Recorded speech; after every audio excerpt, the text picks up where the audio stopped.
आपको पता होना चाहिए सर, हमारे व्यूअर्स को भी पता होना चाहिए, औरत का मतलब होता है प्राइवेट पार्ट। ये कॉन्ट्रैक्ट ऑफ सेक्स है, तो यहाँ पर एक क्या चार क्या, जितनी चाहे उतनी शादियां करो।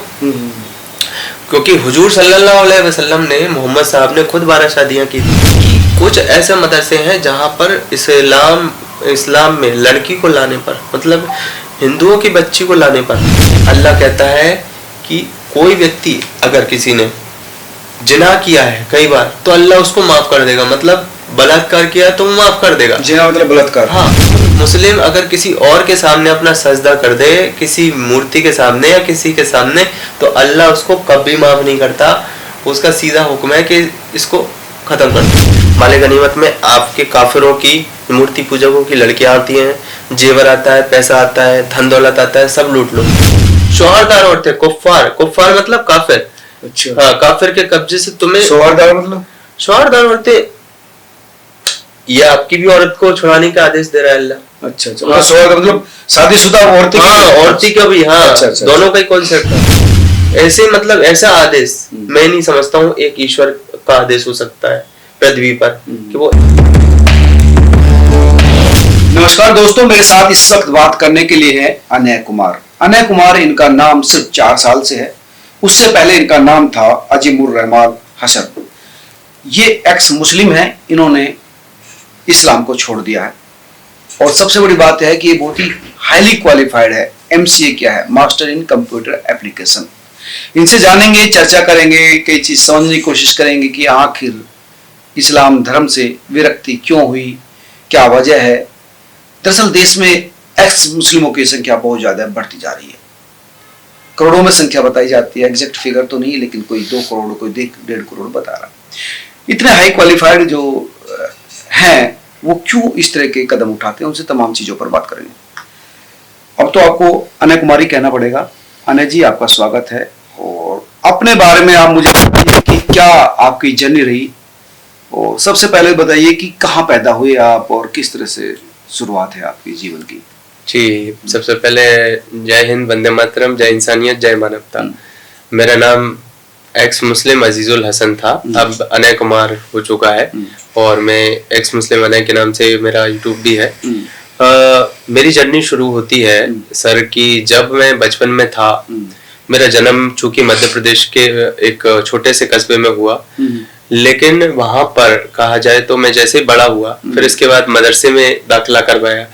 मदरसे में दाखिला कराने के बाद पिताजी ने, मैंने वो जो दृश्य देखा है, वो दृश्य कहीं ना कहीं मेरे अंदर जो मानवता थी उसको झचकोड़ दिया उसने। अच्छा जी। मैंने देखा सर वहां पर कि एक मौलवी साहब थे, उन्होंने एक छोटी सी बच्ची जो जिसकी तकरीबन उम्र 9 से 10 साल है, क्योंकि चूंकि हमारे इस्लाम में ये होता है, तरीका ये होता है कि जो 8 साल का बच्ची हो जाती है तो उस पे नमाज और रोजा फर्ज हो जाता है। अच्छा। पढ़ना ही पड़ता है। अगर नहीं पढ़ोगे तो फिर तरह के अजाब वगैरह ये सब झेलना पड़ेगा, ये बोला जाता है।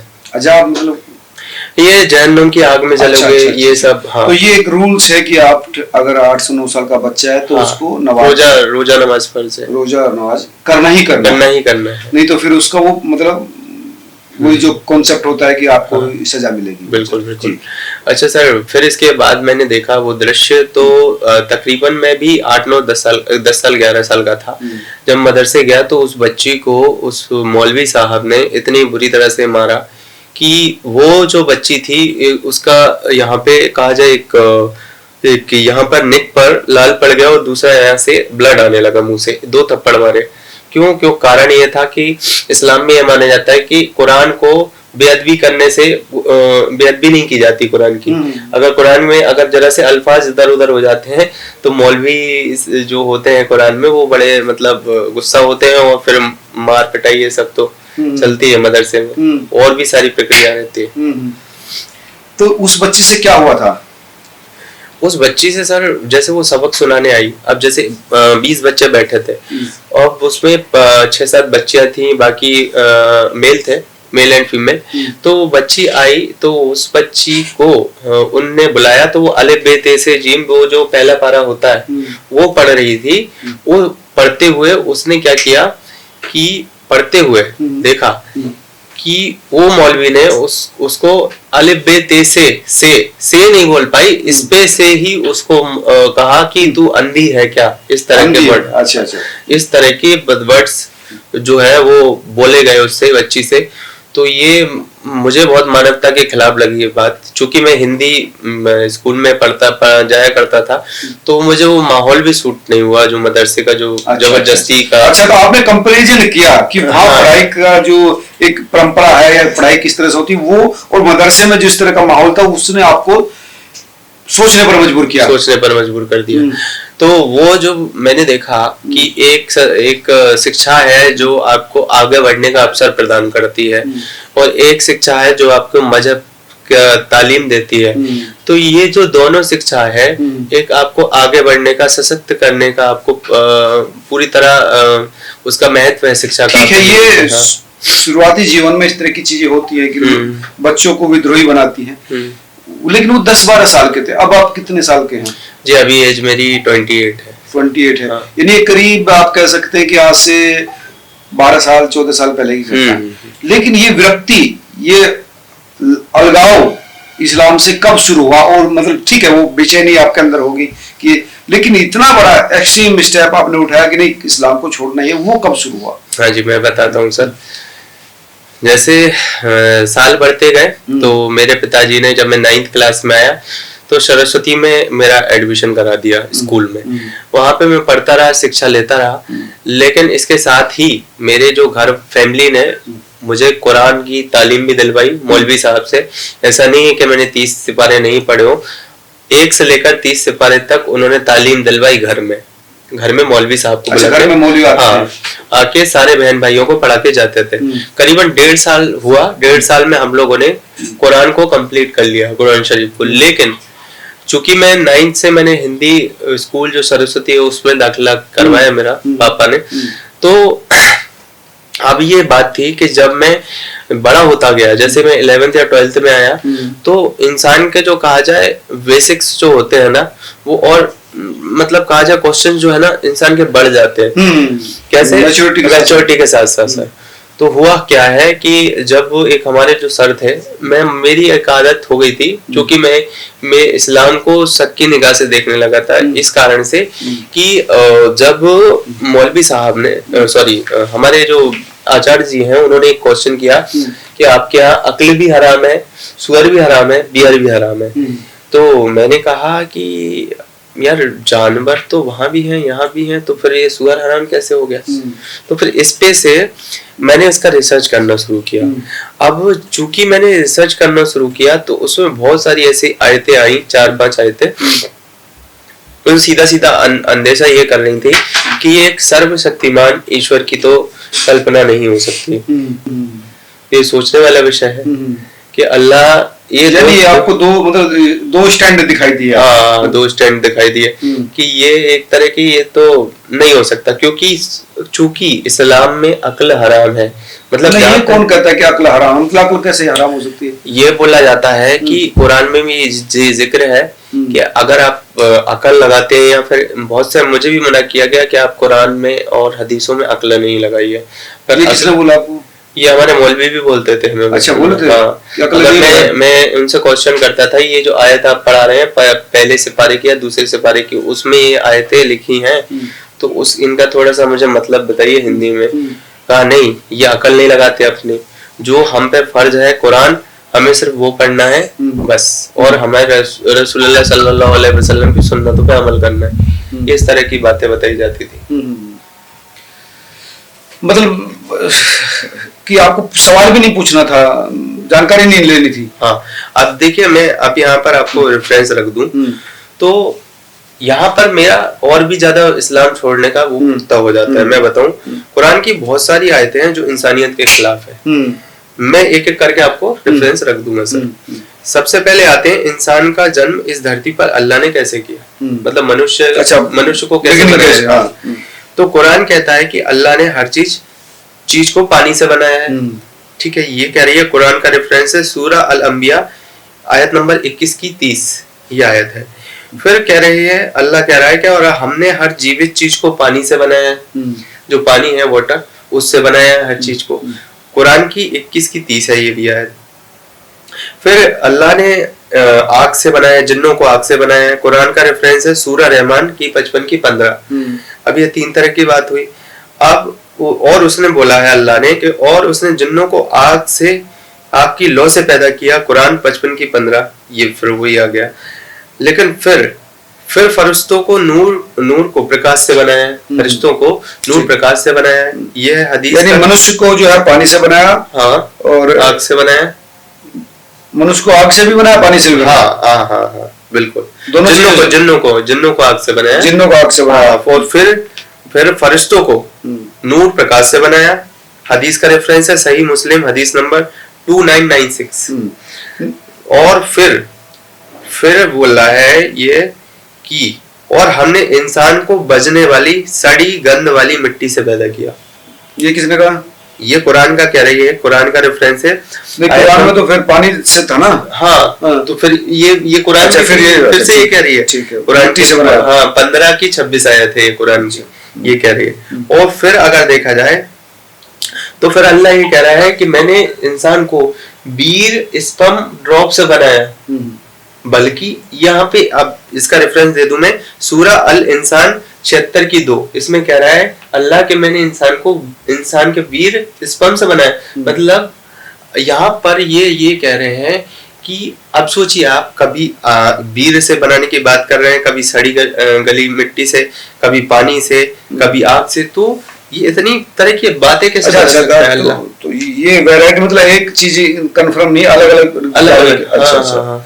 तो इंसान को अगर मनुष्य की अगर रचना होती तो वो तो एक तरह के माटी का पुतला कहा जाता है। तो उसमें जान भी डाल देता ईश्वर, अगर वो सर्वशक्तिमान ईश्वर होता। पर वो अपनी बातों से बदल रहा है कि मैंने आग से बना दिया, मैंने पानी से बना दिया, मैंने कहा जाए सड़ी गली मिट्टी से बना दिया, मैंने बीर की बूंदों से, जो गाली द्रव्य की बूंदें उससे बनाया। तो ये कैसे हो सकता है? इसका मतलब अल्लाह कोई मनुष्य के रूप में था। तो तभी तो, क्योंकि वीर जो है वो मनुष्य में पाया जाता है। उसने बोला है कि निश्चित ही हमने इंसान को नुत्फा बीर की बूंदों से बनाया है। कुरान की 76 की 2 आयत कह रही है ये। तो यहाँ पर ये सब सवाल जो है इंसान का दिमाग खराब कर देती है। इसलिए लोग एक्स मुस्लिम बनते हैं। अल्लाह पे ही प्रश्न चिन्ह उड़ जाता है। जिसने दिमाग खोल के कुरान पढ़ी, जिसने तर्जुमे से कुरान पढ़ी, सर उसने ये समझ लीजिए मानवता उसके अंदर आ ही जाएगी 100%, और वो इस्लाम से बाहर हो जाएगा। अब और भी कुछ चीजें हैं। अब यहाँ पर मैं इस पे कहना चाहता हूँ कि कभी आग से, कभी नूर से, कभी सड़ी मिट्टी से, कभी वीर से, अल्लाह ने अपनी बातों को बार बार बदला है यहाँ पे।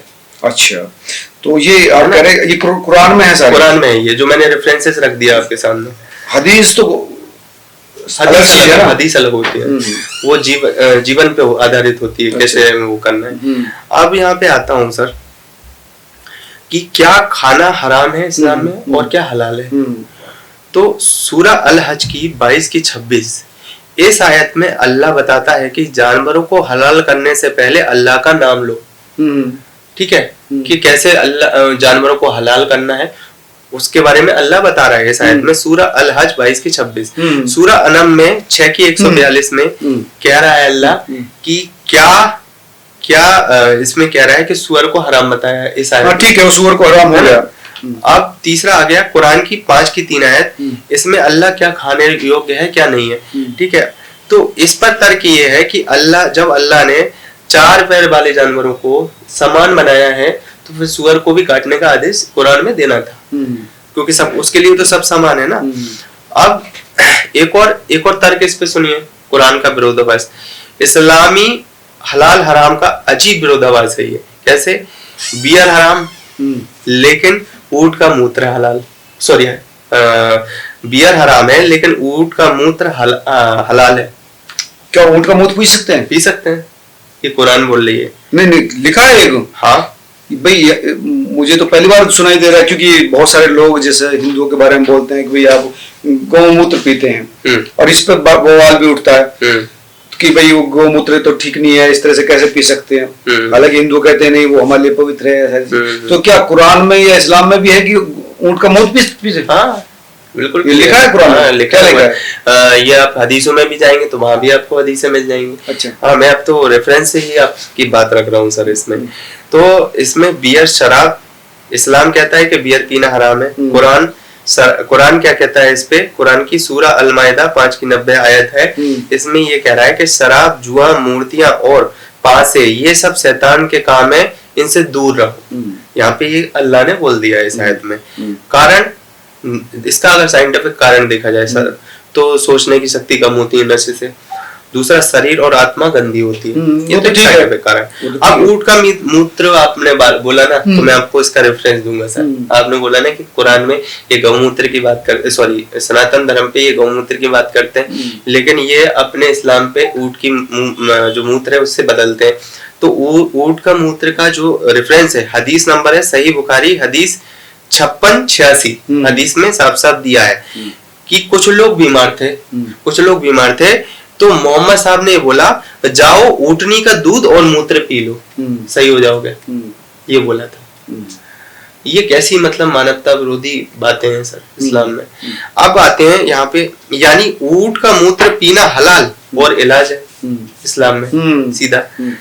अब जरा सोचिए कि चीज हराम और हलाल क्या है। बियर हराम, साफ बोतल बंद ड्रिंक, 90% पानी, 5% अल्कोहल, ठीक है सर।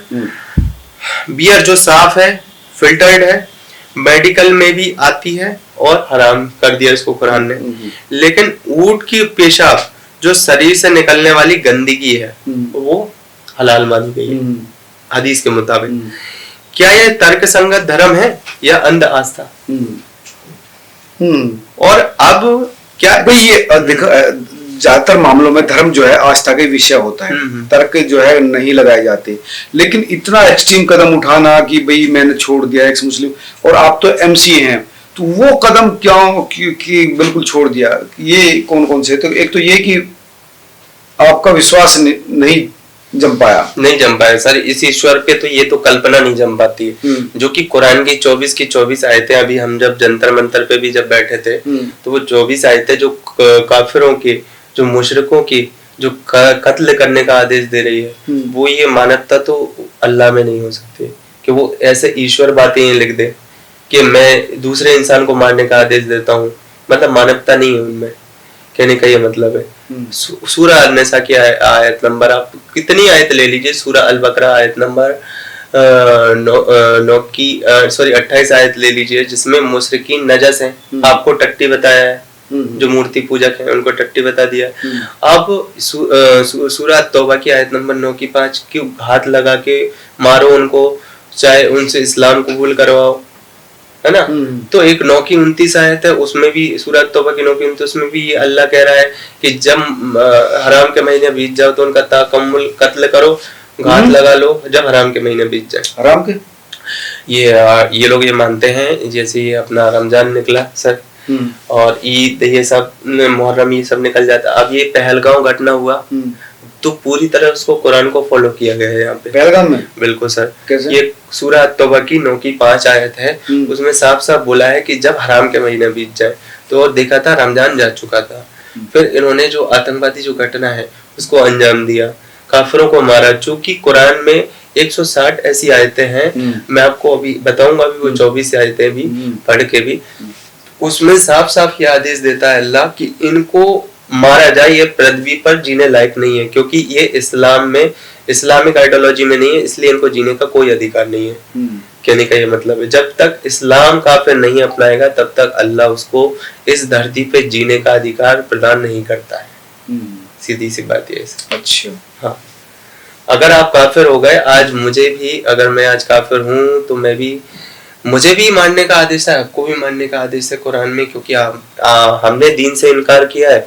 तो सीधा अल्लाह बोलता है कि मुशरिकी नजस है, इन्होंने दीन से इनकार किया है तो इनकी सजा सिर्फ हदीस, ये जईफ हदीस मानते हैं, उसमें तो साफ साफ बोला है कि इनका सर कलम कर दिया जाए, अगर जो दीन से इनकार कर दें और सर कलम कर दिया जाए। अच्छा जी, जो गैर धर्मी है तो उनको हक नहीं है, उनको हक नहीं है, अल्लाह उनको हक नहीं देता है जीने का पृथ्वी पे, सीधी सी बात है। हाँ, हम्म। इतनी नफरत मतलब एक सर्वशक्तिमान ईश्वर में तो नहीं हो सकती। ये सवाल आपके मन में है कि भाई एक कुदरत के लिए तो सब बराबर सब बराबर है। चाहे कोई है, सब कुछ तो उसने ही पैदा किया है, चाहे मुसलमान है, हिंदू है, हाँ, क्रिश्चियन है, है, जो भी है, जीवित प्राणी है, तो सब बराबर है। वो कैसे एक दूसरे के लिए कह सकता है कि वो जीने का हक उसको खो दिया? बिल्कुल सर। अगर अल्लाह को, भगवान को इतनी नफरत होती तो उनको पैदा ही क्यों करता? उनको खत्म नहीं कर सकता, तो सर्वशक्तिमान है। तो ये चीजें आपको बहुत ही अंदर हर्ट कर गई, अंदर हर्ट कर देगा। बिल्कुल सर। और आपने फिर रास्ता बदल दिया, मैंने इस्लाम छोड़ दिया, चूंकि मेरा परिवार मुझे मेरे परिवार ने छोड़ दिया है। परिवार छोड़ चुका है? परिवार मुझे छोड़ चुका है। 102 महीना होने जा रहा है। न्यूज में भी उन्होंने निकलवाया। अच्छा। हाँ, कि हमने इसको वसीयत से बेदखल कर दिया है। पर मुझे इस चीज का अफसोस इसलिए नहीं है क्योंकि मैं एक सही रास्ते पर चल रहा हूँ, जो एक मानवता का रास्ता है। हर मानव में मानवता पहले होना चाहिए, बाद में उसको धर्म का अनुसरण करना चाहिए। मेरे हिसाब से ये धर्म भी यही सिखाता है, प्रेम करो, अहिंसक रहो। तो वही चीज है, हर प्राणी, हर जीव वो भगवान की, ईश्वर की बनाई हुई है।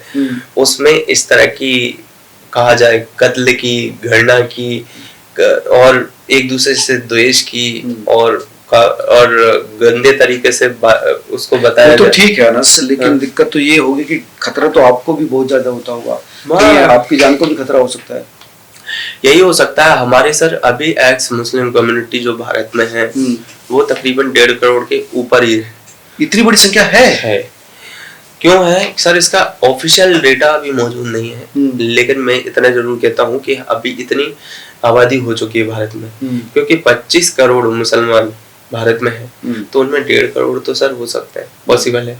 क्योंकि कुछ लोग ऐसे हैं सर कि जो छुपे हुए हैं। अच्छा। लेकिन ये दौर अब छुपने का नहीं है सर, आगे आने का है। अपने आप को समाज में आप भी बिल्कुल हक रखते हैं जीने का, तो आगे आइए और अपनी मांग को, और ये जितने भी इस्लाम में बन बैठे हैं कि सबसे पहले जो मौलवी लोग जो गलत शिक्षा देते हैं इस्लाम की, इनको एक्सपोज कीजिए। तो आप लोग जितने भी एक्स मुस्लिम कम्युनिटी के लोग हैं उनको आने की आवश्यकता है सर। क्योंकि देखिए हाँ, ये बात सही है कि हम कहीं भी निकल जाए, हम अगर 5 किलोमीटर 1 किलोमीटर भी अपने घर से दूर निकलते हैं तो हमारा ये नहीं रहता है कि हम वापस लौट पाएंगे या नहीं लौट पाएंगे। अच्छा। क्योंकि हमें थ्रेड ही इतने रहते हैं सर आए दिन। इंस्टाग्राम पे अभी मेरा कल के दिन कुछ मुस्लिमों ने जंतर मंतर की खुन्नस बैठे थे, बल्कि वो तो फैसला दिल्ली सिविल कोर्ट ने दिया था कुरान की 24 आयतों के खिलाफ, तो उस पे से मेरा इंस्टाग्राम अकाउंट जो है वो उड़ा दिया गया। हालांकि मैंने अपील की है इस चीज पे, इस पे सब्सक्राइबर अच्छे खासे थे, वो कुछ अकाउंट हटा दिया। हाँ, वही चीज है। तो ये मतलब कहाँ से उचित है? मतलब अगर कोई अभिव्यक्ति की उसको आजादी है आर्टिकल 25 के तहत संविधान में। कितने वो थे आपके? जी तकरीबन होंगे 1 से 1.5 हजार। वो खत्म करवा दिया। खत्म हो गया। मैंने अपील की है उसके खिलाफ, तो अब देखते हैं क्या होता है। वो 180 डेज था समथिंग। तो कुछ लोग हैं जो आपके पीछे पड़े हुए हैं, आप कह सकते हैं। हाँ, खतरा भी रहता है, घर से निकलने में डर लगता है। हाँ, यहाँ पे मैं एक पॉइंट ऐड और करना चाहूंगा सर, कि मेरी जो निजी जिंदगी है, निजी जिंदगी में मेरे बहुत सारे उतार चढ़ाव हुए हैं। जैसे कि मेरा 60 से 70% इस्लाम छूट चुका था 2016 में। मैं नास्तिक की तरफ जा चुका था, क्योंकि मैंने सनातन को इतना अच्छा समझा नहीं था। लेकिन अब मैंने सनातन को अच्छे से समझा जब 2022 में। और देखिए कोइंसिडेंट कितना अच्छा है कि उसी बीच भगवान को ये दिखाना था कि ये जो आप इसमें रह रहे हो ये कभी भी सच्चा मजहब नहीं हो सकता। मानवता के लिए तो ये सच्चा मजहब नहीं हो सकता। मैं तो हमारे मुस्लिम जो भाई बहन है वो कोई हमारे दुश्मन नहीं है सर, लेकिन वो रास्ता भटक चुके हैं। चूंकि उनको सच बताने की आवश्यकता है, वो वापस जो है अपनी आइडियोलॉजी को छोड़ें और अपनी जीवन को अच्छे से जिए। ये आइडियोलॉजी इतनी खतरनाक है कि अगर इसको वो पकड़े रहे तो बहुत कुछ गलत होता रहेगा अंदर ही अंदर, ये बाहर कभी नहीं आ सकता। क्योंकि मेरे घर में मेरी जो बहन है उसकी शादी हुई 2022 में, उसका अभी रिसेंटली 2022 में शादी हुई, तो उसकी जो तलाक है हम्म, वो 3 तलाक होने वाली थी। किसके अच्छा। पीछे? ये मोबाइल के पीछे। तुम्हारी बहन की? हाँ, हम्म, मैं आपको स्पष्ट बता देना चाहता हूँ सर। चूंकि मेरे अंदर से वो इस्लाम बिल्कुल खत्म के दौर पर था, मैंने इस्लाम से बिल्कुल ही तौबा कर ली थी कि मैं कभी इस्लाम को फॉलो नहीं करूंगा। 2016 से ही चुपचाप कहा जाए, जैसे और एक्स मुस्लिम है वो फॉलो कर रहे हैं ना चुपचाप से, कि मुस्लिम फैमिली में रहते हैं उनको सुधारने का जिम्मा उठाया हुआ है उनने, लेकिन वो चुपचाप है, वो 1.5 करोड़ भी। तो मैं भी उनमें से था, लेकिन मेरी फैमिली में ये गई गुजरी चीज थी कि मैंने अपनी बहन को एक अच्छा खासा मोबाइल जो अच्छे वैरायटी का था वो दे के आया। अच्छा, आपने गिफ्ट किया था? हाँ, मैंने गिफ्ट किया था, एक भाई ने, मैंने। लेकिन वो मोबाइल वो मौलवी लौटाने आता है और ये कहता है कि ये शरीयत के खिलाफ है और तुम्हारी लड़की को अगर मोबाइल अगर दिया गया तो उसको तलाक दे दिया जाएगा, 3 तलाक। ये किसने कहा? ये मौलवी ने कहा था। मौलवी क्यों इंटरफेयर करेगा किसी घर में? क्योंकि उनका ये रहता है कि ये जो ससुराल पक्ष से है ये पहुंचा देते हैं, मौलवी को आगे कर देते हैं शरीयत के अनुसार। अच्छा। क्योंकि शरीयत मौलवी से अच्छा कोई नहीं जानता है, ये मुस्लिम लोग समझते हैं। तो मतलब उसके पति का क्या था, मतलब वो भी यही कट्टर था। अच्छा। बहुत बुरी तरह, हाँ, हाँ। बहुत कट्टर था। तो उसका ये कहना था कि अगर ये कहा जाए इसने मोबाइल दिया, मतलब मेरे साले ने, तो मैं इसको तलाक दे दूंगा। चूंकि मेरे घर पर वो मेरी बहन थी, हमारे घर पे अच्छी तरह स्वतंत्रता से जिया उसने। और मैं आपको एक चीज बता देना चाहता हूँ, उसने मुझे राखी भी बांधी है। अच्छा। बहन ने, हाँ। तो मैंने ये बेड़ा उठाया और मैं गया, क्योंकि वो लोग अब मेरी बहन को मेरे घर छोड़ के चले गए थे 2 दिन बाद। वो मोबाइल दिया? हाँ।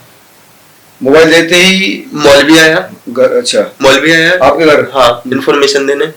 फिर मैं नहीं माना, फिर मैं मोबाइल फिर दे के आया दोबारा। हाँ, लेकिन वो फिर कहा जाए ना गुस्से में उन्होंने घर पर मेरी बहन को भेज दिया। मैंने अपने नियरेस्ट थानों में अपील की, कोई इसका सेंस नहीं निकला सर, क्योंकि पैसे खिला दिए गए थे। लेकिन फिर डिस्ट्रिक्ट में लेडीज जो कांस्टेबल और भी जो लेडीज पुलिस है वहां पे कंप्लेन की, एसपी ऑफिस कंप्लेन की, तब जाके सुनवाई हुई। फिर मेरी बहन को मैंने बड़ी मुश्किल से ससुराल में भेज पाया। अब यहाँ पर ये बात आती है कि चूंकि मैं इसका खुद विक्टिम हूँ, मेरे घर वाले इसके विक्टिम है, तो सोचिए हिंदुस्तान में ऐसी कितनी बच्चियां होंगी जिनके तलाक रोज हो रहे होंगे, उनके अत्याचार होते होंगे, मुस्लिम बच्चियां, और वो कुछ ज्यादा खुल के भी नहीं आ पाती होंगी शर्म के वजह से, उनका हलाला भी होता होगा। हलाला तो कुरान से ही साबित है। कुरान की 230 आयत ये कहती है कि अगर 2 तलाक बोलने के बाद अगर तीसरी बार अगर मर्द तलाक बोल दे तो उसको जो है वो तलाक हो जाती है उसकी। और फिर इद्दत के पूरी करने के बाद, इद्दत पूरी करना मतलब कि उसको दूसरे मर्द से तलाक करना पड़ेगा और फिर वो अपने पहले मर्द के पास वापस आएगी। इद्दत तो 40 दिन मतलब एकांत में बैठना होता ना? हाँ। नहीं, वो इद्दत इनके अनुसार वो है कि वो दूसरे मर्द से निकाह करो। अच्छा।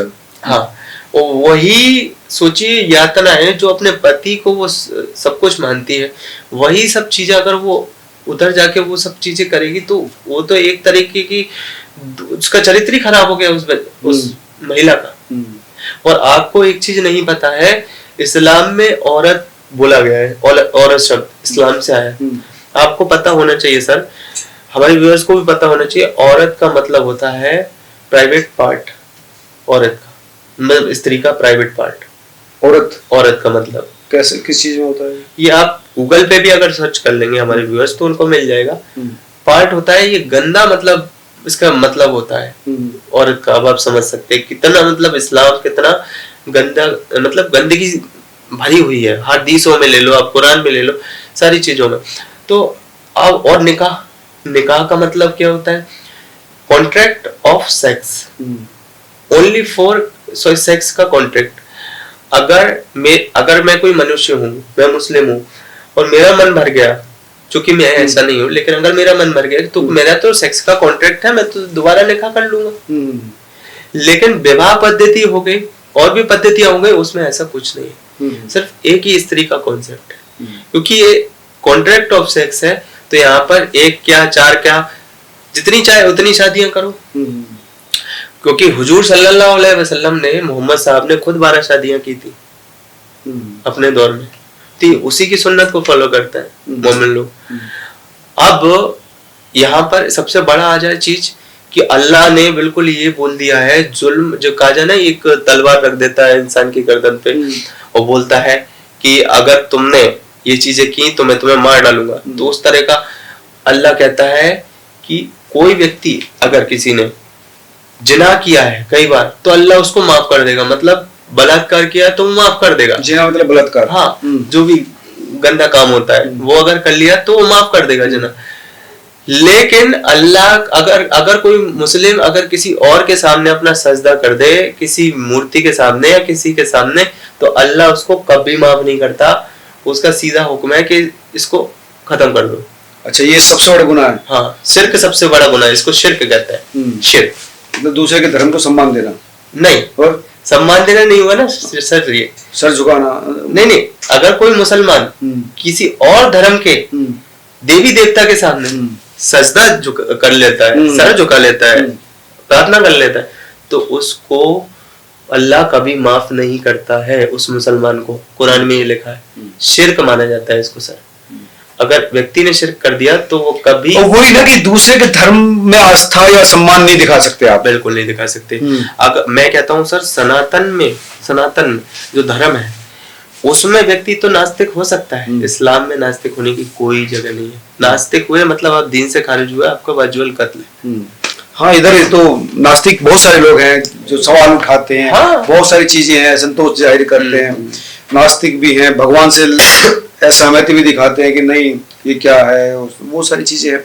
लेकिन वहाँ ऐसी गुंजाइश नहीं है, एक भी % की नहीं है। और क्यों नहीं है? क्योंकि उसने बहुत सारी ऐसी चीजें लिख दी हैं। अब मैं आपको हाल ही का वाकया बताऊं।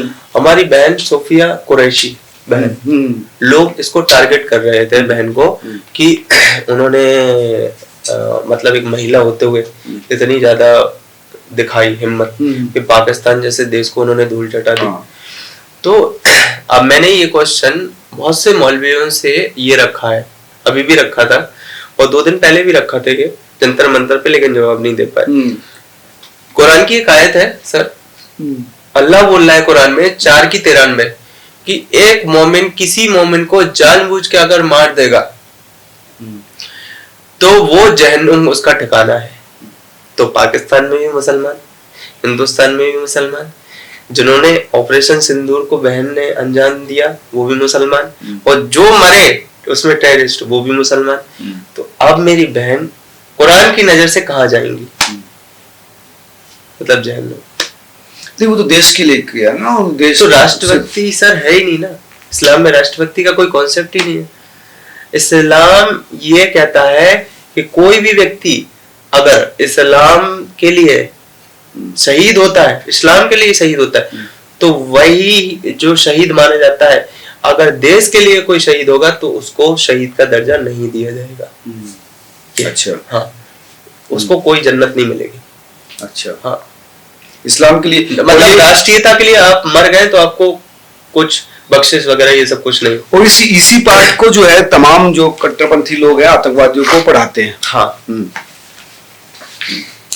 ये यहाँ पर एक मदरसा है, शायद उसका नाम क्या है, कुछ बड़ा मदरसा है देवबंद। देवबंद में सर एक जिहाद की किताब पढ़ाई जाती है। भारत सरकार ने तो उस पर कुछ कर दिया है, यहाँ पर पढ़ाई जाती है। जिहाद की एक किताब पढ़ाई जाती है देवबंद मदरसे में। उसमें किस तरह से हिंदुओं पे अत्याचार किया जाए, सारी काफिरों पे किस तरह अत्याचार किया जाए, किस तरह से मारा जाए, किस तरह से उनको इस्लाम में दाखिल किया जाए, पूरी फुल ट्रेनिंग ऐसे मदरसों में दी जाती है। सरकार को सबसे पहले इनमें जाके कोई अरबी स्कॉलर जो एक्स मुस्लिम अच्छा अरबी स्कॉलर है उसको ले जाकर इनकी शिनाख्त करना चाहिए। सर इतने सस्पेक्टेड चीजें मिलेंगी वहां से कि आप सोच भी नहीं सकते। पढ़ाई जाती है अब?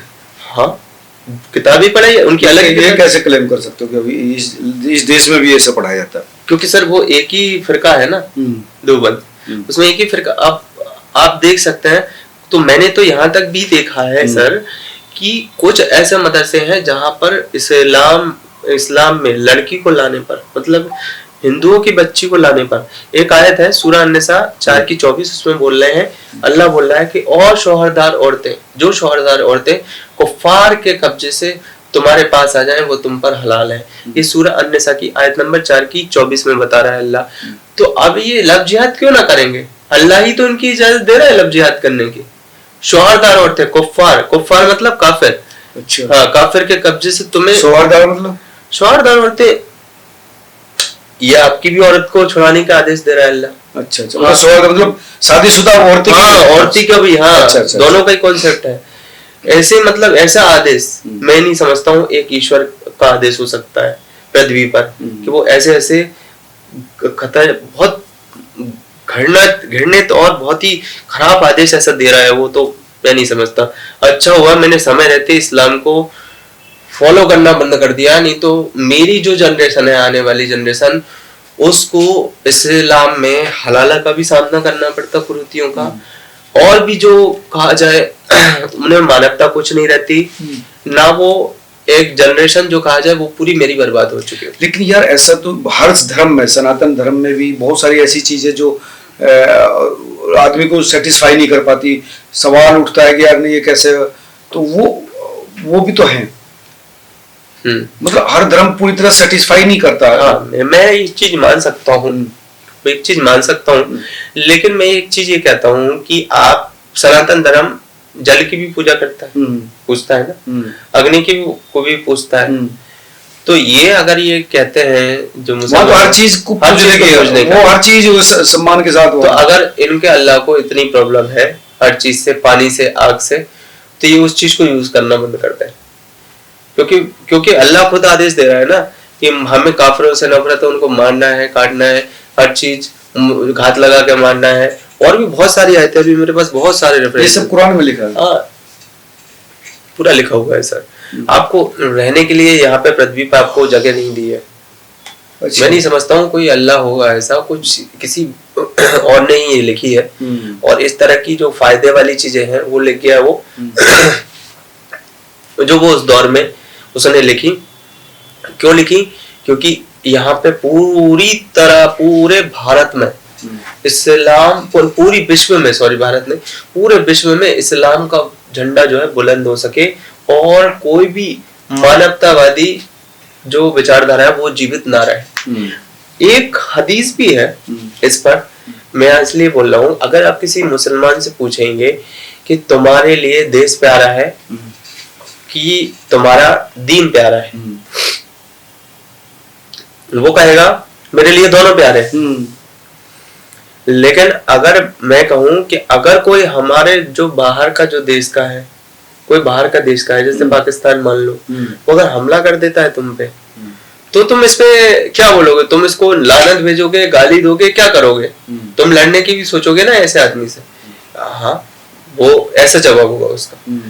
अब वो उसने पकड़, लेकिन मोहम्मद साहब की एक हदीस है, मोहम्मद साहब की एक हदीस है, मैं हदीस बता देता हूँ। सुन्ना अन्नसई की हदीस है, सुन्ना अन्नसई की 3175, उसमें ये कहते हैं मोहम्मद साहब कि मेरी दो जमातें निकलेंगी, एक जमात जो भारत पर आक्रमण करेगी और दूसरा ईसा मरियम से होगी जो कि साफी। तो इस तरह की बातें मोहम्मद साहब, दो सेनाएं निकलेगी। हाँ, दो जमातें जो हिंदुस्तान, हाँ, एक हिंदुस्तान पे आक्रमण करेगी, क्यों मोहम्मद साहब बोल रहे हैं हदीस में, सुन्ना अन्नसई 3175 में। वो किस लिए? क्योंकि गजवाए हिंद करना है ना, पूरे भारत को इस्लाम में रूपांतरित करना है। अभी मध्य प्रदेश में आपने देखा होगा, इंदौर की एक मस्जिद थी, उस पर भी ये गजवाए हिंद का पोस्टर लगा था। तो ये सारी चीजें, और एक वहीं पर रुकेगी अरब में। हाँ, ईसा मरियम के साथ होगी। ईसा मरियम कौन? ये एक अंबिया माने जाते हैं, तो ये इस तरह के। लेकिन जो आदेश एक प्रॉफिट मोहम्मद साहब दे रहे हैं कि भारत को आक्रमण करने का, तो ये कैसे दीन हो सकता है सर, कि जिसमें सीधा सीधा आदेश दे दिया है। और भारत में भी मुसलमान रहते हैं, चूंकि ना उस समय नहीं रहते होंगे ना, जब उस समय नहीं। लेकिन आप समझ सकते हैं उसके बाद ही तो लोग आए होंगे ना। लेकिन सर इस हदीस को ऑथेंटिक मानकर पाकिस्तान गजवाए हिंद करने के लिए बोलता रहता है। हाँ, तो वो तो इस्लाम को मानने वाले देश के रूप में है ना। बिल्कुल, इस्लाम के आधार पर उसको वहाँ के रूपांतरित करना है। वहाँ के जो सिपह सलार हैं और वहाँ के जो नेता हैं, वो तो खुद ही कहते हैं कि दो ही रियासत इस्लाम पर बनी है। तो रियासत वो क्या नाम है उनका, बोलते हैं मक्का, हाँ मदीना, हाँ और एक रियासत पाकिस्तान। बिल्कुल सही। तो जब मैं मोहम्मद साहब के बारे में बता देता हूँ थोड़ा कि अब मैं बताता हूँ आपको, एक जगह कुरान में ये बोला जाता है कि सुअर हराम है। मैं थोड़ा सा बता देता हूँ सर। सुअर इसलिए मलमूत्र खाता है, गंदा माना जाता है, इसलिए हराम है, कुरान बोलते हैं इस्लाम में। तो क्या ये इस खरगोश को भी तो हलाल बताया है? तो खरगोश भी तो अपनी पट्टी खाता है। तो ये अल्लाह कैसे मतलब दो तरह की बातें लिख सकता है? मुझे ये चीज समझ में नहीं आती कुरान में कि तुमने एक जगह तो उसको हराम बोल दिया और खरगोश को तुमने हलाल बोल दिया। ये कोइंसिडेंट कैसे? अब मोहम्मद साहब का मैं थोड़ा बता देता हूँ कि मोहम्मद साहब का जन्म 570 ईस्वी में हुआ था मक्का में। 530 में। हाँ, उन्होंने बहुत सारी जंग काफिरों के खिलाफ लड़ी। उन्होंने भी जंग लड़ी। हाँ, और जिसमें काफिरों की कहा जाए उनमें माल लूटा, माले गनीमत लूटा। माले गनीमत क्या होता है? माले गनीमत वो होता है जो काफिरों से माला हुआ लूटा हुआ माल, उसको कहते हैं माले गनीमत। माले गनीमत में आपके काफिरों की मूर्ति पूजकों की लड़कियां आती हैं, जेवर आता है, पैसा आता है, धन दौलत आता है, सब लूट लो। ये हुक्म दे रही है, कुरान भी दे रही है। सूरह अनफाल की आयत नंबर 41। अब यहाँ पर ही अल्लाह पकड़ा जाता है। अल्लाह ये कह रहा है, अच्छा ये मुसलमान क्या कहते हैं श्रीमान जी, कि अल्लाह एक प्रकाश है, नूर है, ठीक है, उसका कोई जिस्म नहीं है। पर ये सूरह अनफाल की आयत नंबर 41 में अल्लाह क्या कह रहा है? अल्लाह ये कह रहा है कि जो कुछ माल तुम लड़कर लूटो, जो कुछ माल तुम कुफ्फार से लड़कर लूटो, उसमें का 5वां हिस्सा मेरा, उसमें का 5वां हिस्सा अल्लाह का और रसूल का, फिर रसूल के कराबतदारों, फिर यतीमों, मिस्कीनों, सबका है। तो अब आप समझ सकते हैं सर कि ये सब चीजें हैं कुरान में, कि वो सीधा सीधा ये आदेश दे रही है कुरान। अल्लाह ये कह रहा है कि काफिरों से माल लूटो, उसमें 5वां हिस्सा है वो मेरा है, जो लूट का माल है काफिरों से। तो ऐसा आदेश कौन दे सकता है? एक ईश्वर तो नहीं दे सकता जिसकी हम कल्पना करते हैं। दूसरी बात, सबसे बड़ी बात मैं आपको बता देना चाहता हूँ, अल्लाह यहाँ से यही पकड़ा जाता है कि अल्लाह खुद 5वां हिस्सा मांग रहा है अपना। तो इसका मतलब अल्लाह की बॉडी भी होगी, क्योंकि उसमें लूटा हुआ माल में वो किस तरह से वो मस्जिद के लिए या फिर दीन के लिए कुछ इस तरह से मांग रहे होंगे। लेकिन सर यहाँ पे कुरान में पहला शब्द अल्लाह का आया है। अगर वो मांगने के लिए बोलते तो वो ये भी तो कह सकते थे कि वो लूटा हुआ माल मिस्कीनों का है, वो जो गरीब है उनका है। पर उन्होंने पहले अल्लाह का नाम लिया, फिर रसूल का नाम लिया, तो ये भी लॉजिक हो जाता है। अल्लाह रसूल अलग है? नहीं, पहले उन्होंने अल्लाह का नाम लिया, फिर रसूल का लिया, क्योंकि वो अल्लाह के भेजे हुए मैसेंजर है पृथ्वी पे, ऐसा मानते हैं। तो मैं यहाँ पे बता देना चाहता हूँ कि मोहम्मद साहब का जन्म 570 ईस्वी में हुआ। उन्होंने बहुत सारी जंग काफिरों के खिलाफ लड़ी। अब वो उसमें माल लूटा, माले गनीमत का माल लूटा, और खाने का भी था, उसमें लड़के भी थी, महिला भी थी। मतलब उस महिलाओं को मतलब कुछ ऐसी महिला लूटी हुई थी मोहम्मद साहब ने। एक सफिया नाम की महिला थी, सही अल बुखारी की 2228 ऐसी कुछ हदीस है। सही अल बुखारी की 2228 है। उसमें ये बोल रहा है मोहम्मद साहब, मैं रेफरेंस भी दे दूंगा आपको। हाँ, सही अल बुखारी की 2658 है। नहीं 2658 नहीं है, 2228 है। उसमें बोल रहे हैं मोहम्मद साहब कि जो लूटा हुआ माल था, मतलब कुफारों से, काफिर से, उसमें एक यहूदी महिला भी आई थी इनके कब्जे में। उनका नाम था सफिया।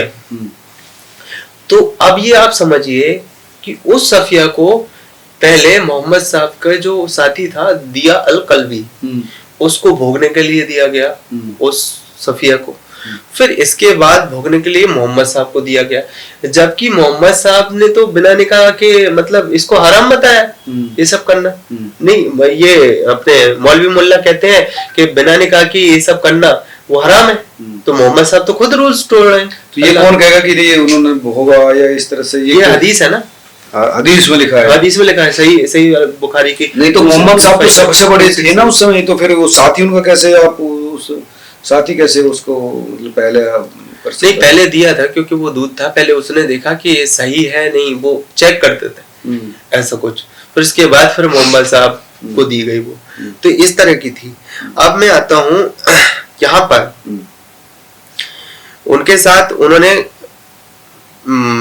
सेक्स किया, और क्योंकि उनका दासी बना लिया गया था उनको, है ना, दासी बना लिया गया था सफिया को। अब आपको पता है जो औरत शब्द के जो गंदे मायने हैं इस्लाम में, औरत का मतलब क्या है वो तो आपको पता है, लेकिन जो इस्लाम में जो औरत है उसको कहा जाए आदि बुद्धि का बताया है मोहम्मद साहब ने। अच्छा। हाँ, कि ये सब महिला की आधे दिमाग के कारण हुआ है। एक वाकया था, उसमें एक हदीस है सही बुखारी की 2658, उसमें महिलाओं को आधी बुद्धि का बता दिया, मतलब उनमें बुद्धि नहीं होती इस्लाम के अनुसार, आधी बुद्धि होती है। अभी आप समझ सकते हैं इस तरह की घृणित बातें, इस तरह की क्रूर बातें, इस तरह के मारने के आदेश, इस तरह के अनलॉजिकल चीजें, वो ये तमाम चीजें जो है वो कहीं ना कहीं आपको बिल्कुल सेटिस्फाई नहीं कर पाई, और इसी वजह से विरक्ति आपकी हो चुकी है।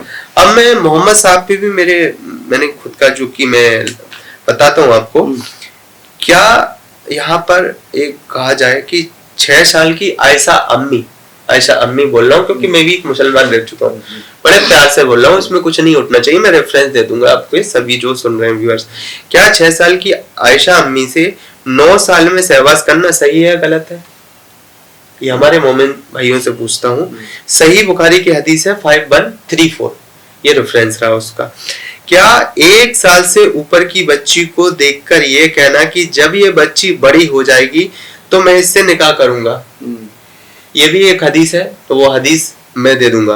ये किसने कहा था? ये मोहम्मद साहब ने बोला था। कब? मैं इसका बताता हूँ आपको ये कब बोला था।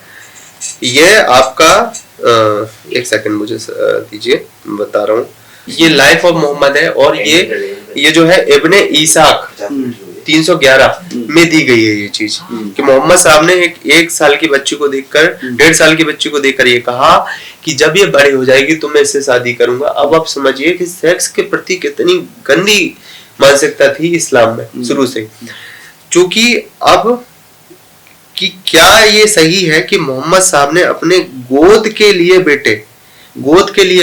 लिया था बेटा जैद की पत्नी जैनब से निकाह किया?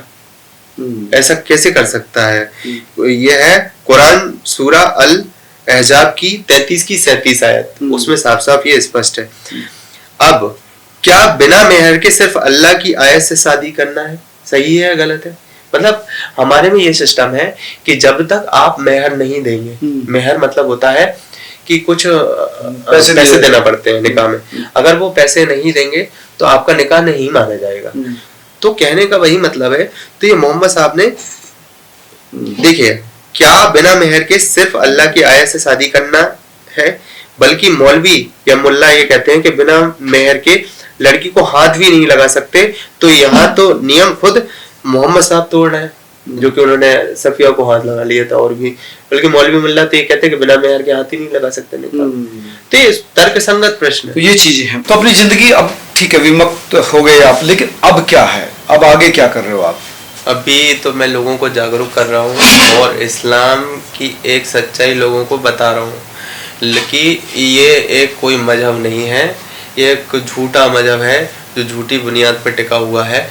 लेकिन दिक्कत ये है कि इससे तो आपकी जिंदगी भी खतरे में पड़ सकती है ना? हाँ बिल्कुल। हमारे जो एक्स मुस्लिम कम्युनिटी है, अब यहाँ पे आपने खतरे की बात की है, तो मैं थोड़ा सा आपको संक्षेप में बताना चाहूँगा। हमारे 3 एक्स मुस्लिम जब पहलगांव में हमला हुआ, एक्स मुस्लिम सलीम बास्तिक साहब, एक्स मुस्लिम सिद्धार्थ चतुर्वेदी जी, जो एक्स मुस्लिम समीर बोलते हैं, और एक्स मुस्लिम एहसान भाई, ये तीनों के तीनों लोग कश्मीर गए थे पहलगाम के बाद। हाँ, ये हमले के बाद वहाँ के लोगों से ये सवाल पूछ रहे हैं कि ये घटनाएं इस्लाम में ही क्यों होती हैं? अच्छा। हाँ, क्या ये इंसानियत का मजहब है या नहीं?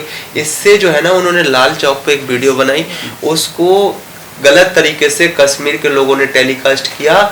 चूंकि उन्होंने अपना स्टेटमेंट यहाँ पर FIR कराई है यहाँ पर आकर कि हमें उनको मारा भी गया, टॉर्चर किया गया, एक्स मुस्लिम, हाँ जिहादी पुलिस है पूरी तरह। पता है उनका ये स्टेटमेंट था पुलिस का कि हमारे देश में आकर आप इस्लाम की बुराई कैसे कर सकते हैं। अच्छा, देश में आकर ये रिकॉर्डेड बात है। तो अब ये आप बताइए, मतलब इस तरह की, मुझे ये नहीं लगता सर ये घटना होने के बाद कि आतंकवादी कहीं और से आते हैं। कश्मीर में ही सबसे बड़ा आतंकवाद जन्म ले चुका है, और आज से नहीं बहुत सालों से वहीं से ही आतंकवादी बनते हैं, ISI की ट्रेनिंग लेते हैं और घटनाओं को अंजाम देते हैं भारत में। यही अगर सबसे पहले सरकार को अगर नकेल कसना है तो वो कश्मीर पर कसे। ये जो तो आपके साथ भी इस तरह की घटना हुई है? हाँ, मैं बहुत, आपने बिल्कुल क्वेश्चन अच्छा पूछा सर। मैं अभी 1 साल पहले, 1.5 साल पहले की बात है, जब मैं कोचिंग पढ़ा के आ रहा था बच्चों को, चूंकि मुसलमान लोगों को ये चीज़ अच्छी नहीं लगी कि मैं इस्लाम के वो ऐसा समझते हैं कि मैं इस्लाम के खिलाफ बोल रहा हूँ, लेकिन मैं उनको इस्लाम का सच बता रहा हूँ, आईना दिखा रहा हूँ, तो वो उनको बुरा लगता था इस चीज़ से। लेकिन उन्होंने मुझ पर धारदार चाकू से हमला कराया। आप पर? हाँ, यहाँ पर पीठ पर। अभी भी मैं थोड़ा लंगड़ा के चलता हूँ। चूंकि उन्होंने हमला कराया, फिर मैं बड़ी मुश्किल से वहां बचा कर, चूंकि मेरी नस यहाँ की कट गई थी, फिर वहां पर टांके वगैरह लगे, उपचार किया। एक बार और कम कराया था, उसमें मैं बच गया था, उसमें सिर्फ मुझे अंदरूनी चोट आई थी। लेकिन इस बार तो उन्होंने ऐसा चाकू मारा था कि मेरी नस फट गई थी। ये कब की बात है? ये अभी 1-1.5 साल पहले की बात है। कई बार हमला हो चुका आप पर? हाँ, 1-2 बार हो चुका है। क्योंकि एक्स मुस्लिम हूँ, तो आइडियोलॉजी के खिलाफ अगर कोई भी एक्स मुस्लिम खुला लड़ता है तो सर उसको इन सब चीज़ों से करीबन ये जूझना ही पड़ता है।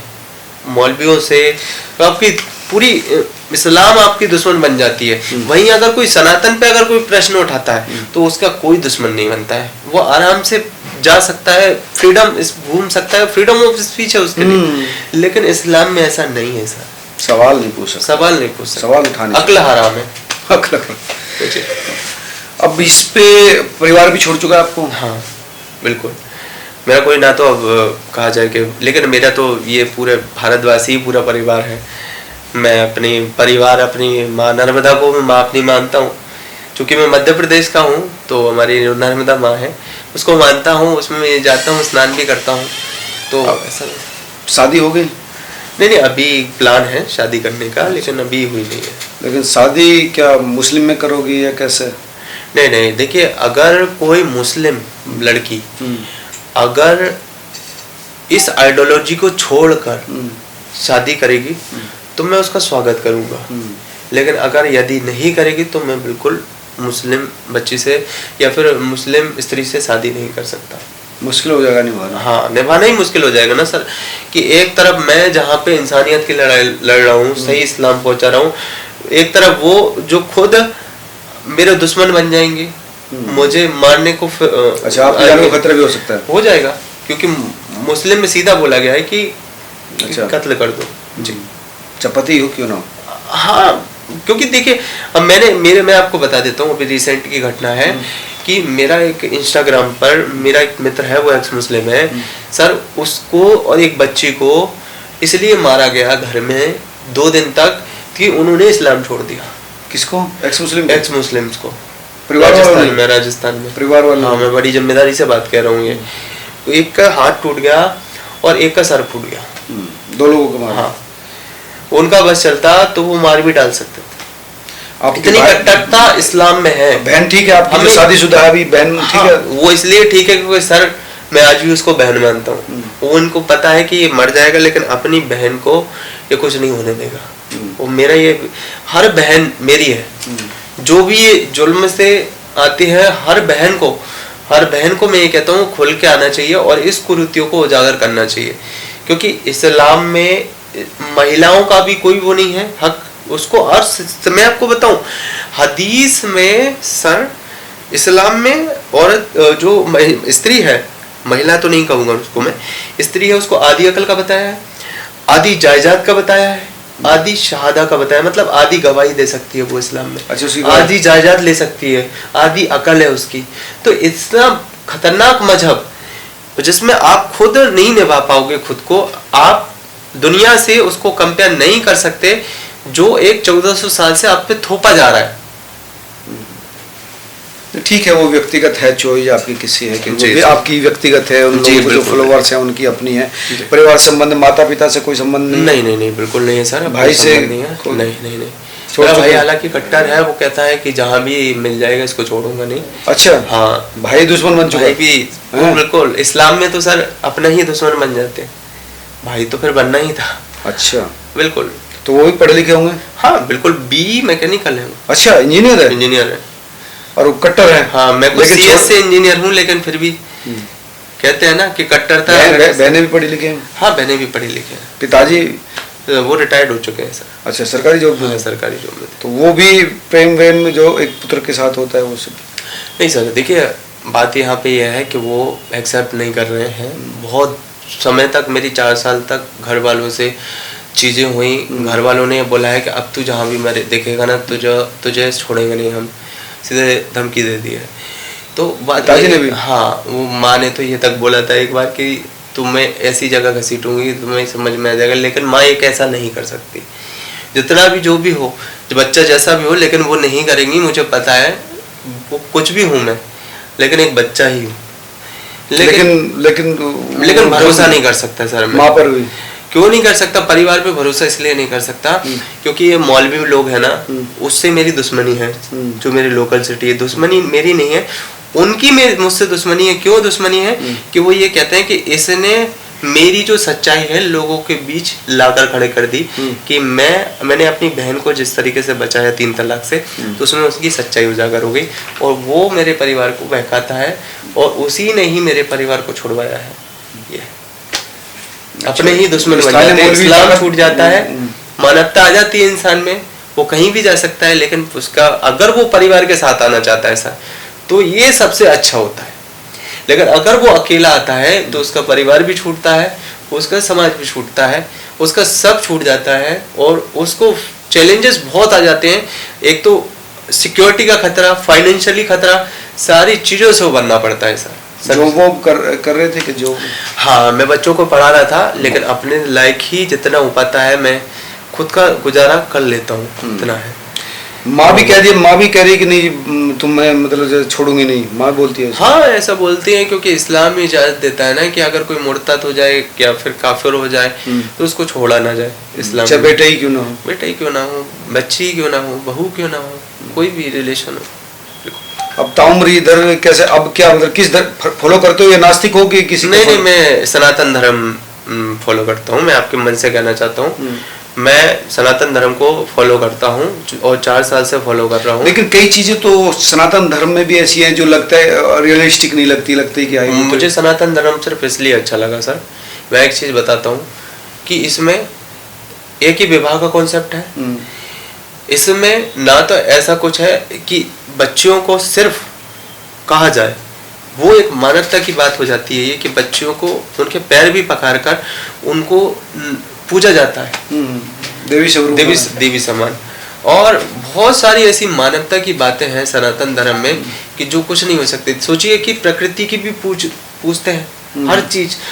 आप ले लीजिए, पेड़ ले लीजिए आप, और जल ले लीजिए आप, सूर्य देवता ले लीजिए, यहाँ तक कि करवा चौथ में चांद को देखकर। तो मतलब हर तरीके से सनातन धर्म के जो करुणा वाला पक्ष है, दया वाला पक्ष है। और एक चीज और, सनातन धर्म में कोई नास्तिक हो जाए तो उसका कोई सर कलम करने नहीं आएगा, लेकिन इस्लाम में आ जाता है। ठीक है, ये तो ये अनय थे जिन्होंने बताया कि किस तरह से इन्होंने अपना धर्म छोड़ा जिसमें पैदा हुए थे, अब दूसरे धर्म की तरफ मुखातिब हो गए, उसको फॉलो कर रहे हैं। तो एक्स मुस्लिम किस तरह से जी रहे हैं, ये भी अपने आप में एक बड़ी चुनौती है, क्योंकि इनकी जान को खतरा भी है। कई बार कह चुके हैं कि हमला भी हो चुका है, और एक बार तो इतना हुआ कि अभी तक शरीर पर उसका असर है, लंगड़ा कर चलते हैं। तो लोकतांत्रिक देश में हर व्यक्ति को अपनी अभिव्यक्ति, धर्म को फॉलो करने की या नास्तिक रहने की आज़ादी है, तो इन लोगों को भी आज़ादी मिलनी चाहिए। आप तमाम लोग क्या सोचते हैं, जरूर कमेंट करके बताएं। नमस्कार।